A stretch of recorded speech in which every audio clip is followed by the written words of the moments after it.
Bonjour, c'est Evelyne, nutritionniste et diététiste qui travaille en chirurgie bariatrique depuis maintenant presque 15 ans.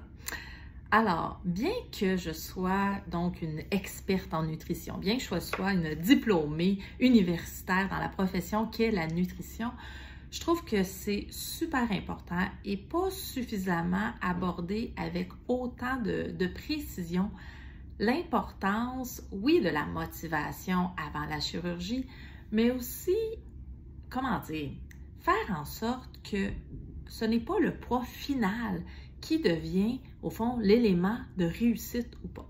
Je t'explique un peu ce que je veux dire. Dernièrement, lors d'une rencontre avec différentes nutritionnistes, au fond, on a une espèce de petit, non pas comité, mais une rencontre provinciale des nutritionnistes qui travaillent en chirurgie bariatrique au Québec.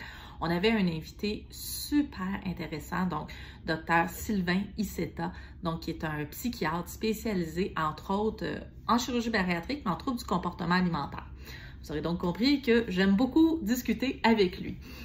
Et on parlait justement du rôle du professionnel de la santé dans l'évaluation de la motivation, mais aussi dans aider l'individu à bien voir les étapes. Puis je vais reprendre l'expression de Dr. Iceta, les différents jalons, les différentes victoires que la personne qui a recours à la chirurgie bariatrique va pouvoir vivre, non pas juste à la fin, quand le poids final va s'établir, mais au jour le jour, à semaine, les différents mois.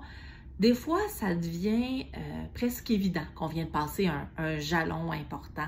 Donc, il y a un changement là, drastique, que ce soit justement au niveau de la santé physique. Par exemple, plus d'hypertension. L'hypertension est complètement partie. Donc, arrêt de la médication, la surveillance est faite et les valeurs cibles. Donc, ça, c'est quelque chose de très concret. Ça peut être plus au niveau de la santé mentale aussi, de dire, comment je me sens dans mon corps, comment je perçois justement mon image corporelle, mais aussi au niveau de la santé fonctionnelle. Donc, de dire, tout à coup, je réussis à faire une activité qui soit m'était impossible ou que je réalise maintenant à quel point c'était difficile d'y arriver, à quel point ça demandait de l'énergie. Et c'est là justement que quelqu'un qui a un surplus de poids n'est pas paresseux, n'est pas justement, en bon québécois, flanc mou.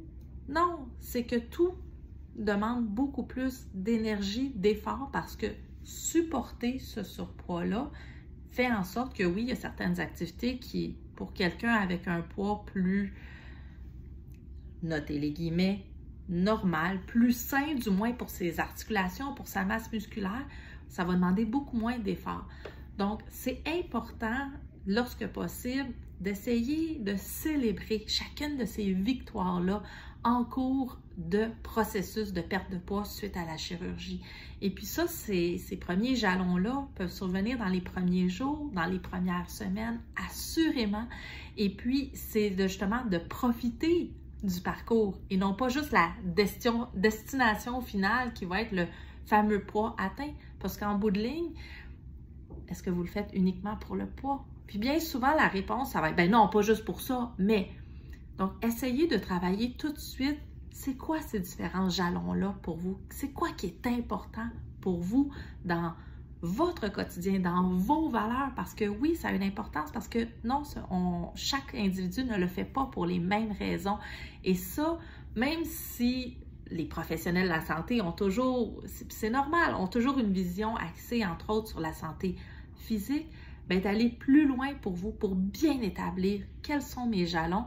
Puis je vous invite justement à faire la réflexion pour vous. Et si vous le désirez même, essayez d'en noter quelques-uns dans les commentaires en dessous de la vidéo pour aider d'autres personnes à mieux profiter de ces grandes étapes de changement. Bonne fin de journée!